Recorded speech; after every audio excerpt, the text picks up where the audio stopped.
বাংলাদেশের সবচেয়ে কম বয়সী দলীয় প্রধান হিসেবে আবির্ভূত হলেন নাহিদ ইসলাম। বাংলাদেশের রাজনৈতিক দলগুলোর গঠনের সময়কার তথ্য উপাত্ত বিশ্লেষণ করলে দেখা যায় এত কম বয়সে কেউ দলের এত বড় দায়িত্ব নেননি।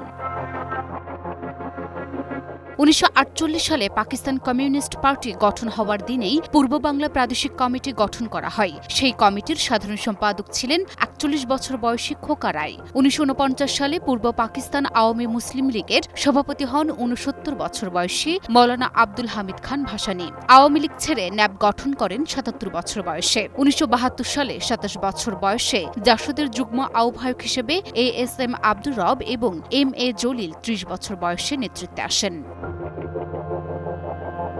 1978 সালে জিয়াউর রহমান বিএনপির আহ্বায়ক হন 42 বছর বয়সে। 1986 সালে 56 বছর বয়সে হুসাইন মোহাম্মদ এরশাদ জাতীয় পার্টির চেয়ারম্যান হন। ড কামাল হোসেন গণফোরামের প্রধান হন 55 বছর বয়সে। আর 2021 সালে গণ অধিকার পরিষদের নেতৃত্বে আসেন 27 বছর বয়সী নুরুল হক নূর।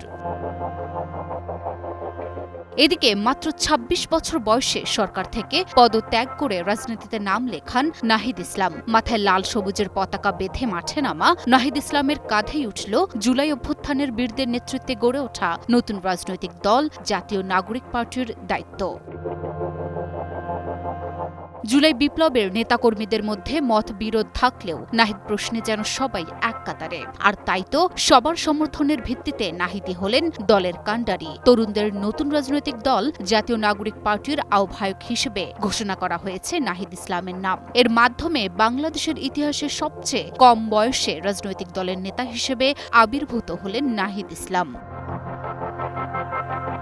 কোটা সংস্কার আন্দোলনকে কেন্দ্র করে গড়ে ওঠা বৈষম্য বিরোধী ছাত্র আন্দোলনের অন্যতম প্রধান সমন্বয়ক ছিলেন নাহিদ ইসলাম। বহুবার ক্যামেরার সামনে এসে দরাজ কণ্ঠে তুলে ধরেছেন দাবি দাওয়া। নেতৃত্ব দিয়ে পতন ঘটিয়েছেন স্বৈরাচার শেখ হাসিনার 17 বছরের একনায়কতন্ত্রের।